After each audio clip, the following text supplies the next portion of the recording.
පහසුවෙන් කිරි රොටි හදන ආකාරය පෙන්වා දෙන්න යන්නේ.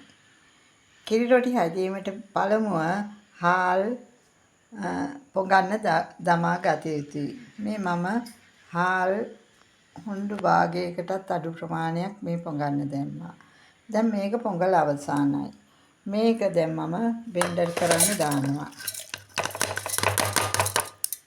මම ඒක බෙන්ඩර් කරන්න දැම්මා. ඊළඟට මම ගාගත්ත පොල් ටික මේ ටිකත් මම බෙන්ඩරේට දාගෙන බෙන්ඩර් කරනවා. ඊළඟට මම පාම් පිටි ස්වල්පයක් මේ වැඩි නැහැ. වැඩි ගත්තේ හාල් පිටි ගන්න. පාම් පිටි ටික මේකට දාගන්නවා.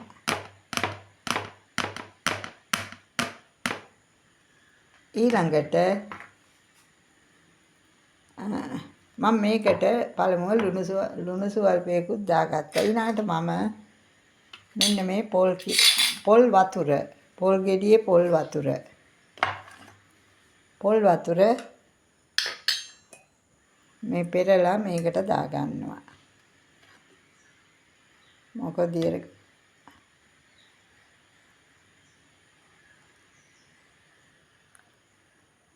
මල් ලුණු ස්වල්පයකුත් දාගත්තා. ඊළඟට මම ලුණු ස්වල්පයකුත් දැම්ම මේට ගැලපෙන ප්‍රමාණය. ඊළඟට මේ බෙන්ඩරෙන් අපි හොඳට බෙන්ඩර් කරගත යුතුයි. ආප්ප ඒදන විදිහට තරම වෙන්න මේකෙන් බෙන්ඩර් කරගන්න පුළුවන්. ඊට පස්සේ මම මේක බෙන්ඩර් කරගන්නවා. බෙන්ඩරයක් නැත්තම් හාල් පිටි කොටාගෙන පාන් පිටි ඒ ගන්න ප්‍රමාණය අනුව සාමාන්‍ය ප්‍රමාණයක් අඩුවෙන් පාන් පිටිත් වැඩියෙන් හාල් පිටිත් අරගන්න. ඊළඟට පොල් ප්‍රමාණය සාමාන්‍යයෙන් ගන්න විදිහට පොල් ඔබට කැමති විදිහට දාගන්න. පොල් වැඩියෙන් දාන්න කිරි රහ වැඩි වෙනවා.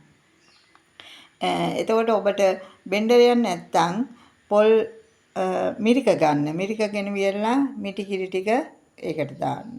දැන් එතකොට පාන් පිටි, හාල් පිටි, ලුණු, පොල් කිරි දාලා පොල් වතුර පාන් පිටි, හාල් පිටි, ලුණුයි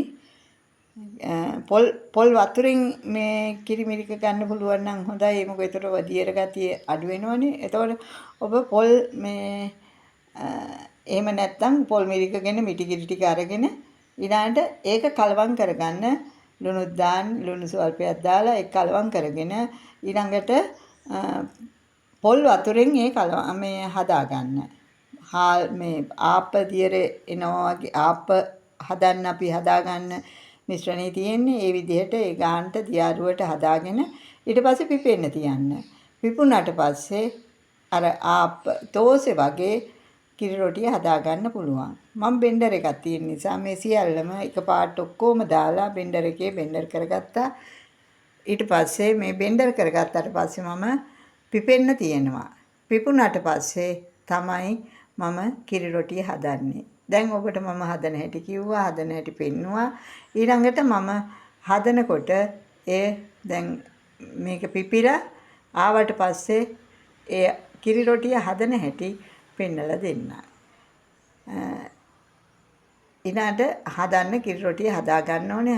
දැන් මේ පිපෙන්න තියන්න ඕනේ. පිපෙන්න තියලා ඊළඟට අපි කිරි රොටිය හදමු. මෙන්න මම හදාගත්ත පිටි මිශ්‍රණය. මෙන්න බලන්න. ඔන්න පිටි මිශ්‍රණය. මේ පිටි මිශ්‍රණය මේ ආප්ප හදනවා වගේ දියාරුවට මෙහෙම මේ ඔක්කොම බෙන්ඩර් එකෙන් කොටා ගත්තා. සියල්ලම දාලා බෙන්ඩර් එකෙන් කොටා ගත්තා. දැන් මේක පිපෙන්නේ අර පොල් වතුර නිසා. පාන් පිටි ස්වල්පයයි පොල් වතුරයි නිසා පිපෙනවා. දැන් මම මේක පිපෙන්න තියෙනවා. පිපුණාට පස්සේ තමයි රොටිය හදන්නේ.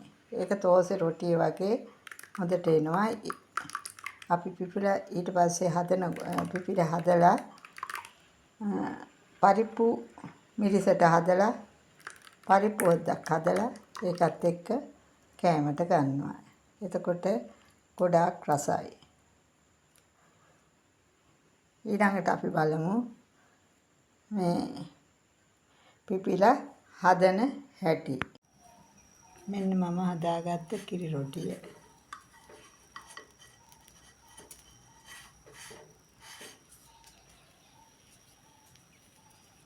හොඳට පිපුණාම දාලා ඊට පස්සේ මේ ආකාරයට කිරි රොටිය හදාගත්තා. දැන් මේ තියෙන කිරි රොටිය.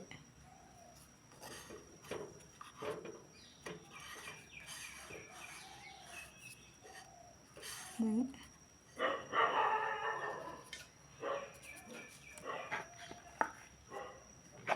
ආකාරයට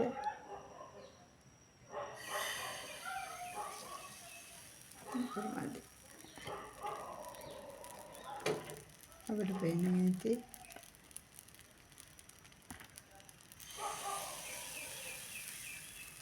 කිරි රොටිය. මේ අපි වහලා තබන්න ඕනේ. මේ ආකාරයට වහලා තබලා තැඹුනහම ඊට පස්සේ අරගන්නවා. ඊට පස්සේ මේ ආකාරයට කිරි රොටිය හරියනවා. මේ තියෙන කිරි රොටිය මේ ආකාරයට හරියනවා. කිරි රොටිය. ඔබත් හදාගෙන කාලා බලන්න. මේ පරිප්පු මිරිසට පරිප්පු වියලා මිරිස් හොද්ද වගේ පරිප්පු හරි ගස්සලා පරිප්පුත් එක්ක කෑමට ගත්තාම ඉතාමත් රසයි. අර පරාට කන්න වගේ තෝසේ කන්න වගේ කන්න පුළුවන්. තව පොඩ්ඩක් තැම්බෙන්න ඕනේ. තැම්බිලා වියරුනහම අනිත් පැත්ත හරවලා ගන්න පුළුවන්.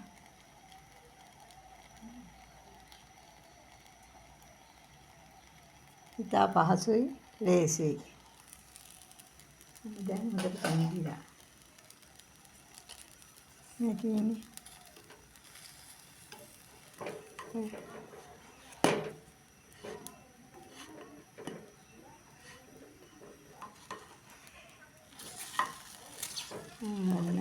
කිරි රොටිය වුණ හරි ගියා.